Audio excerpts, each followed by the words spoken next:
We got you, and I've got a couple things. That is it. I got a couple things I wrote down about you, and then we'll get down to you. Dan, your love of porn, we can all agree, is extensive. Your love of porn is the reason Blu-ray won out over HD DVD. Your computer has more viruses than the zombies in Dawn of the Dead. Dan, I think you kind of sometimes you rely on pornography jokes like Terry Schiavo on electricity. Coincidence. Let's see. The last time Dan had sex was just in case Y2K came true. And he still can't look at his dog the same. There's that virus. It's gonna get us. Dan's writing is so pretentious that he wrote George Clooney's Oscar acceptance speech. These are going to get really fucking obscure. Some of Dan's jokes take longer to read than the Bible, and they're less funny and less realistic. Dan has written crappier articles than the Missourian. Dan's jokes are harder to get than a holographic Charizard. I am a fucking loser, aren't I? Let's see what else we got here. Where are we going from here?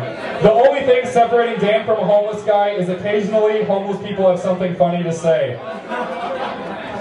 Dan's been out of school for a little while now, sort of back in, back out. He just can't pass tests. The last time Dan passed a test was when he got a C on a hepatitis test.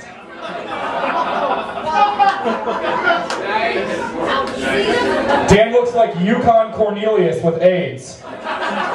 Do you know who Yukon Cornelius is? He's the guy from Rudolph who was the miner. Yukon, fuck it. Dan, I've noticed you've been a little bit lazy. The difference between you, I kind of compare you to Garfield without the funny jokes, and you can't afford lasagna. Let's see what else we got here. I have more hope. I would have more hope for your career if you were a passenger on United 93. I know what day it is. Dan's been searching for a job for a while, looking for a place to work, but apparently TGI Fridays doesn't accept "I is funny" written on a napkin with ketchup as a resume. With blood. I once asked Dan what kind of car he had, and he said Adidas. Those are shoes.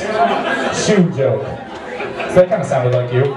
Dan's lungs look like the inside of Pam Anderson's vagina. Trust me. Dan's lungs, you smoke so much, your lungs look like New York City on September 12th.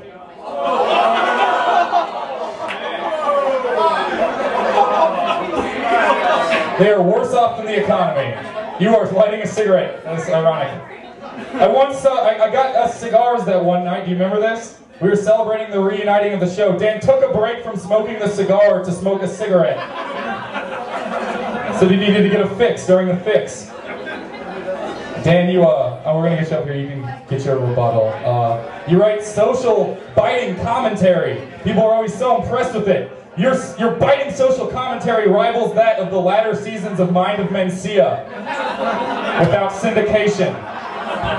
All right, but seriously, I'm out of jokes, so we gotta recover. But seriously, this has been awesome. Doing this show every week is something I look forward to. Struggling to write something 4 or 5 minutes before it starts. It's been so much fun. Everyone's been putting together a good show, but this is all you doing this, and it's been a lot of fun. And thanks for letting us do this tonight. You get your take at us right now, but we'll give one last round of applause for Dan.